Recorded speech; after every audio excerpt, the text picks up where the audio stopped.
I think there's a night and day difference between the political parties, and as I say, I'm getting a ton of Republicans coming to me saying, hey, they're fed up with Donald Trump as a party nominee. They're embarrassed by him. And all you have to do, as I say, is quote other Republicans about it.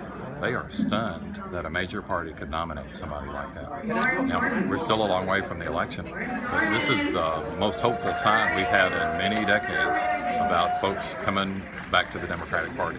Well, people just need to listen to the candidates, really cut through the hype. Very few people I know really would want Donald Trump associated with their company, would want Donald Trump educating their kids, would want Donald Trump even in their state. And there's a lot of glitz and glamour there in terms of leading the greatest nation in the history of the world. As I mentioned in my remarks, I've never heard of our admirals and generals calling him out and just saying, hey, you are not talking sense here. We might have to disobey your commands if you persist in this sort of thing. His attitude on NATO, that's the most important defense alliance in modern American history. And he's going around trashing NATO. Like, this is not a good way to take on Putin. And he seems, by the way, to be way too close to Putin in his remarks. Imagine an American leader praising Vladimir Putin. Like, give me a break. This is pretty spooky stuff, especially from a Republican.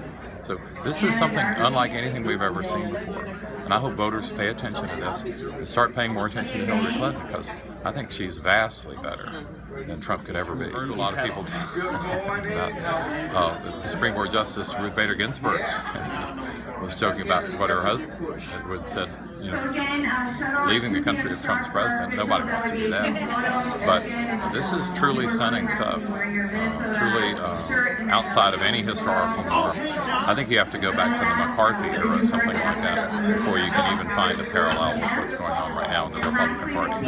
Thanks, Congressman.